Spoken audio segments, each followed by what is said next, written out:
So I'm Tony Ferreras, the leader of the people analytics team at Nordstrom. I just want to take a quick second to thank Al and the PAFOW team to give me this time to speak with everyone. Really excited to be here. A little bit about my started in consulting, went through a hospital stint, DirecTV, Symantec, and now Nordstrom. Throughout that whole time I've always had a piece of people analytics with me from the beginning, from like research, employee surveys, metrics, those sorts of things, to definitely the much more complex, insightful things that we appreciate nowadays with modern people analytics. I'm also the co-founder of Seattle People Analytics Forum, which is a semi-annual forum that happens here locally in Seattle, that brings together people analytics leaders and professionals to talk about ideas, share thoughts, share experiences, and all that good stuff. A little bit about Nordstrom. So Nordstrom is a leading fashion retailer based in the US, founded in 1901. So it started as a shoe store in Seattle, and today Nordstrom operates 355 stores throughout the US and Canada. We have an online presence, and we're traded on the New York Stock Exchange as JWN. And a quick plug for my team. My team is rapidly growing these days. After the tremendous value that my team gave the business during the early times of COVID, and now we've been rewarded with a whole lot more important work. And so they want to see more from us, which means we need more people to help us really drive the value that we have been driving. So quick plug there. This is where you can find some of the roles that we have posted. Okay, so what I want to start the story with is how 2020 has this industry to sink or swim, fight, flight, or freeze, if you will, in some cases. Then lead you to the responsibility that HR and people analytics has in this, what I call fight. The behavior that I'm trying to convey here is that a crisis causes a whole series of shifts from one thing to another. To think that we could continue doing what we had been doing or just modifying what we had been doing would not take into consideration the gravity of the situation that we're currently in. And in the next slides, I'm going to start with my own personal shifts and then try to layer in, throughout my own shifts and what my team has had to deal with to walk alongside the senior leadership in this, what I'm calling a battle, the early phases of COVID-19 and how that's impacted the service industry. I should also mention that these slides contain my experience in the 2020 situation and how Nordstrom fought it, but I don't really have permission to share a whole lot of specifics around what Nordstrom did or any data or anything like that, but I'll stay at a high level for that. And the reality is that this 15 minutes does not do justice how we supported how we supported Nordstrom and how the service industry and retail industry has been dealing with this. This is just a small snippet of that. And I think it's okay. I think staying at a high level for this is really okay. Any specifics, you can ask questions and message me on LinkedIn.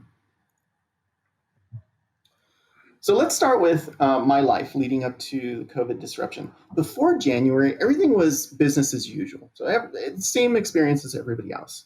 I was evolving the team to take on more and more modern people analytics characteristics and maturing through the stages that we all know of around the analytics that analytics teams take. Then, January and February, I was on parental leave. So what sort of luck, I suppose, I would say here. What I learned, it was just a wonderful experience. It's my first child, and I see how life was changing for myself. I can spend like another 3 hours probably talking about my experience there. But what I want to focus on is what I learned. And in this situation, to think that I would survive as a new parent by doing the same things that I had before, I think would have killed me. And a lot of students could appreciate that. We have to adjust to the introduction of a new, very needy variable that changes the family dynamic and the structure of your day. And by adapting, by doing things a little differently, you can make it work. By March, I looked like this. I was exhausted. I had a new appreciation for single parents, and I was the only caregiver. My wife was working, and I was the only primary caregiver during this time. And it is quite a job to get done, but it was rewarding. But what I want to take from this is the fact that this crisis that occurred to us earlier in this part of the year is this new needy variable that is requiring us to adjust quickly.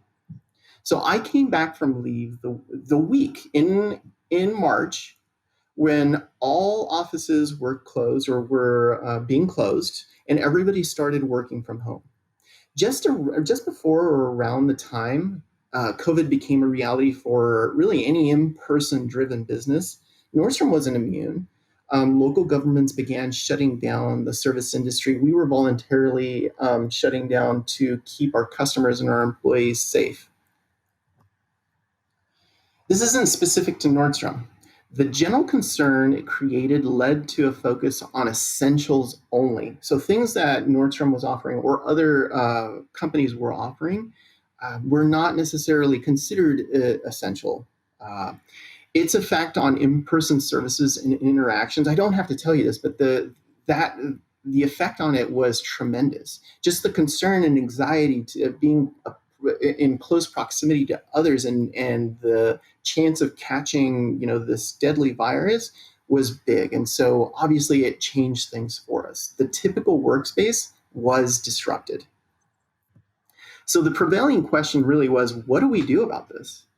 We saw this as an opportunity to reimagine the ways that we work, the ways that we do things, the way that we think about our business. And again, I'm not talking specifically about Nordstrom. I'm talking about all retail or those retail that depend on the traditional way that the service industry runs. So this was a call to reimagine that in this really just overnight 100% digital world, and not to sit idly by or do more of the same. It forced us to switch from a focus on that traditional in-person strategy, brick and mortar strategy, to now flip. And I think this is for all, not just Nordstrom. But it's a mistake. Like I said before, in my experience in being the only caregiver to my new son, it would be a mistake to think that we can work the same way as we always had. It requires a shift. And there's two implications that I want to talk about here. One, the way we need to shift our work now, and then two, the way we need to shift our work for the long term. I think we all know that this year, 2020, this crisis is changing things, probably for the long term. The week I came back from leave, I was briefed by my leadership. Knowing that this situation should supersede all other efforts, I immediately committed my team to this battle. And you wonder how I might have done this. Well, I asked time with the leadership team, specifically the HR leadership team. Up until this, I had been doing some work to embed people analytics in most people programs. And so laid in across many of the different people programs was this element of evidence, of data-driven, of research, of all of these things that back up the people programs for the program, for the business. And so it makes sense to bring in, the group that has been doing that work to identify the evidence-based, data-driven ways that um, we can sustain ourselves and battle and come out of this good and even better. So my advice here is don't wait for a crisis to pull up a chair to the table. When people analytics is embedded in all people programs, it creates and maintains the evidence-based perspectives and insights that will support any and all changes and immediate opportunities and the evidence that leadership depend on. It's our duty. But if you're not there yet, that's okay. Think about what is the most critical thing to deal with during a time like this and speak up, commit. Have a perspective that brings the company closer to solving the most immediate and pressing challenge, because I kid you not, that's what everybody is looking for. That's what our leadership, our stakeholders, our decision makers, our action takers need, is what does the evidence say we should be doing? And that's what's important. That's what gets you time with leadership. Like I said, I think we should all start well before something like this happens to start embedding people analytics, evidence, data-driven in all the people programs. Why not start now? So while there are many, many things that could go wrong in a crisis, there's no time to talk about all of it in just this. So I want to focus on two broad immediate considerations in a business crisis that where people analytics could help. First thing, immediate concern, which should not be a surprise, is often and should be the financial implications of a crisis. But I cannot stress enough, become an early partner with finance. And I say this because we don't want finance making recommendations on their own. There are some hard decisions that often need to be made during a crisis, but people make the business work in the long term. People are the differentiating factors in a business, in a crisis, and it is people analytics' strongest skill is to tell that story. So jump in and partner with finance. Find ways that are important to help finance and the leadership understand both from the monetary and the people's perspective to help weather through and come out more successfully. The second piece, again, as an immediate response, an immediate concern, is don't lose track of how the employees are experiencing things. Crises can have a strong and negative effect on people by insulating and forgetting how much of themselves are being put through a stressful time. The following that I'm going to share with you is some work that I had done in a previous company, showing the importance of keeping an eye on the employee sentiment. Now, what I think is important to share right now is that this is an oversimplified summary of what we found. But in the interest of time, and just to focus on how it relates to what I'm talking about here, I'm focusing on a very simplistic view of what we found. Again, message me if you want to learn a little bit more. But let's start with this. Business crises take a toll on employees. Motivation, energy, productivity, and the feeling of job security, quite frankly, and all those things affect the business. There's an initial distress that occurs when a crisis happens. But over the course of the crisis, employees tend to rally with. What we want to know from this is how to maintain it. What's driving it? How do we maintain it? But this does not happen with everyone, and it doesn't happen in the wrong conditions. So we want to also understand those situations where people are starting to get burned out or stressed out or frustrated, all the productivity killers that I like to call from this. It is really important to understand that journey that employees take through a crisis and the sustained effort that could cause someone to excel or those who might burn out or fall. Okay. What's important to note here is that what we found was that this is not specific to a type of performance. High performers don't necessarily maintain their high performance during this time. Low performers don't necessarily fall. And in some cases, they switch from being high performers to low performers to high performers. And so crisis is really an important time to identify those who really could succeed through this. But like I said, the important thing here is to listen for signals that could allow us to determine when those critical turning points could exist. So listen to your employees to find those times. What I also want to mention here is that there's lots of ways to do this. We want to find, this is just a few things that I've discovered, but the few things that you should be listening to are the general sentiment. How are they doing? What are the blockers? Do we have the right communications? What's the workload like? Because we all know that when these things are all out of whack, it could lead to burnout.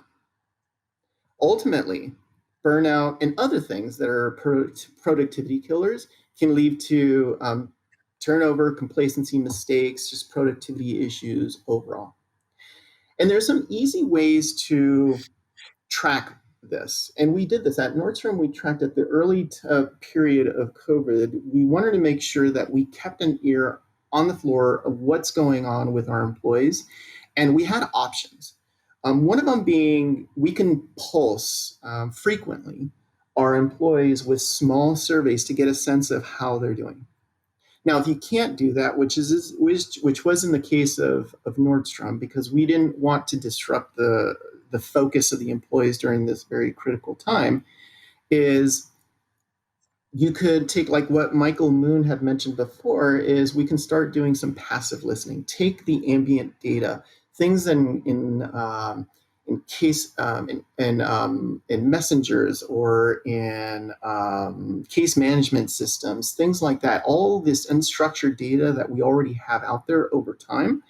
Do some NLP on it to identify where the ups and downs are. What are the themes like blockers, like engagement, like burnout, like comms, all those things that could create productivity issues, and listen for them.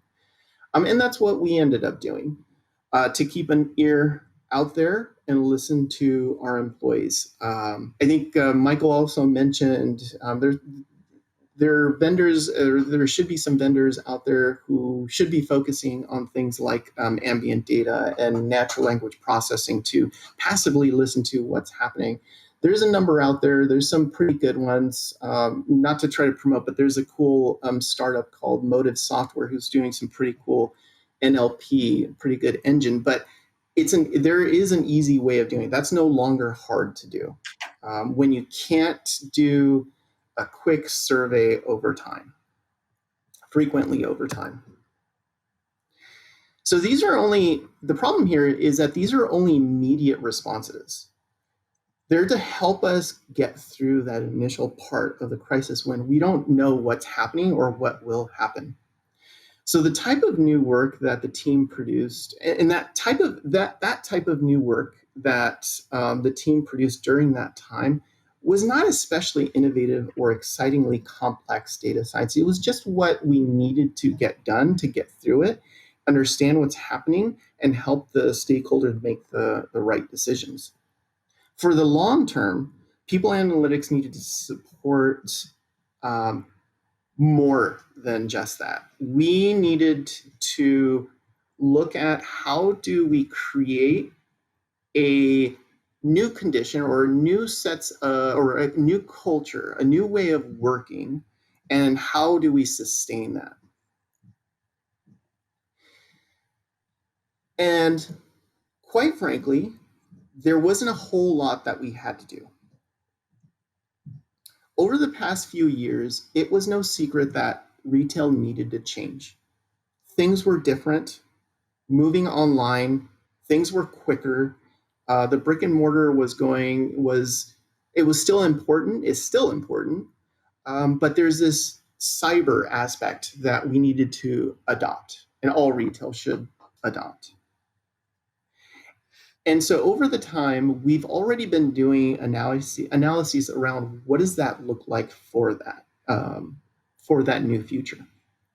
So by now, we already had a lot of what I call back pocket insights, and it helped us move toward the right simple analytics to support now how do we shift to that new kind of characteristic for our business to support the new world. We already had known that the behaviors we needed to display then and into the future were some of the things that some of you who are in the high tech industry already know about: agility, innovation, transparency, all these processes, all these things that you probably already know. These are things that the service industry should be working toward in this new world, especially during COVID and thereafter. People analytics needed a shift now, after we've done all that. People analytics needed to shift to helping the company create the conditions for these new ways of working post COVID. And these include the processes need to be more agile. We can't be afraid of risk and innovation. So how do we create conditions to take risks and innovate? Invest in technology, foster the right employee experience, create transparency and dialogue. And a lot of this has implications for what people analytics needs to do. And we've already started, but there's a few things that we still need to do. So some analytic questions that we're considering now. What kind of structure allows for nimble and efficient productivity? What does the organization need to be more in order to be more innovative? What are the employee experience conditions that enable and maintain the shift? And we've already done some of them. It includes span of control analyses, flattening the organization to bring ideas closer to the decision makers, processes, value diverse experiences and perspectives, invest in the right positions, empower employees to take control of their work, create two-way dialogues, and so on and so on. There's so much more. And Nordstrom's already started on some of this because we've already answered some of these questions, but there's more to answer to keep shifting and maintaining, I think, the retail industry in general, not just Nordstrom. And here's the thing. In any of these situations, and in all insights we've pulled out, diversity, inclusion, belonging were important drivers of our success. The question was never where and when do we talk about diversity and inclusion. We never let go of our commitment to it, even during is part of our being and embedded in what we do. And I know in some situations, there analytics or work gets minimized during crises to make sure that the company or organization remain sustainable. But I say no. I say this needs to continue because it is part of the success. Nordstrom never lost sight of this. And during the crisis, we strengthened our goals, which are now public. You can find it in the link down below there.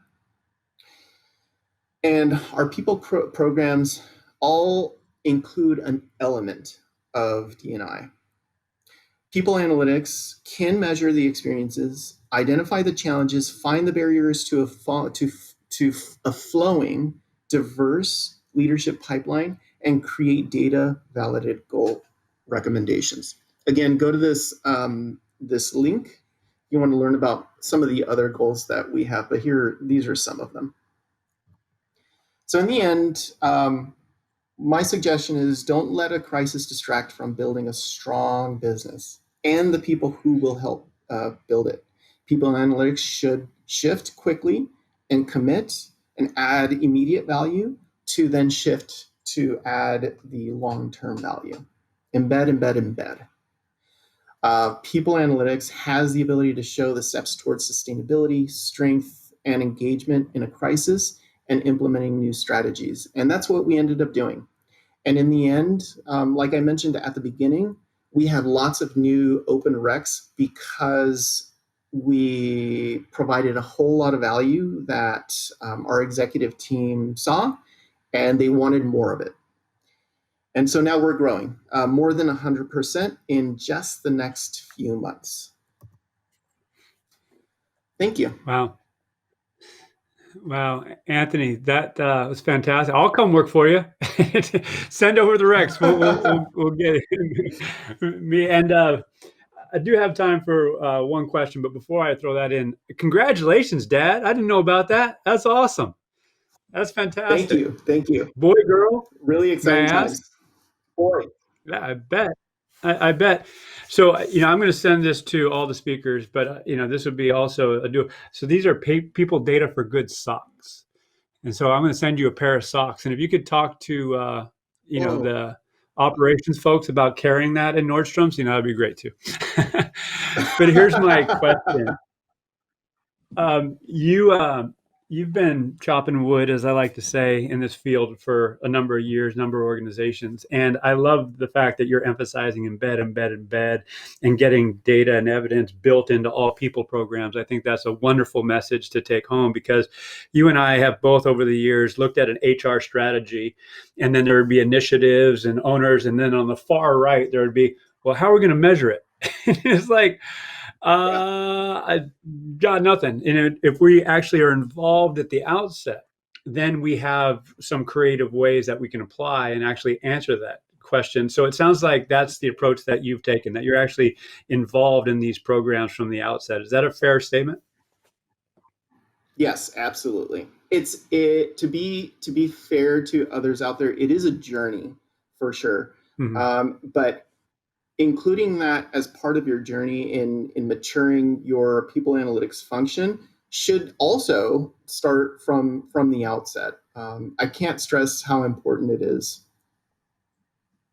Yeah, I echo that, and yeah, again, there's more to share. I'd love to, again, get you on a podcast, or get into a deeper conversation on that. So I'll let the community know when and if we get a chance to do that. But in the meantime, all the best to you and your wife and your young child. I'm super excited for you, and congratulations on what you've achieved there at Nordstrom. And the evidence that you're hiring is obviously evidence to the accomplishments that you've made there. So thanks for sharing today. Yeah, thanks again, Al.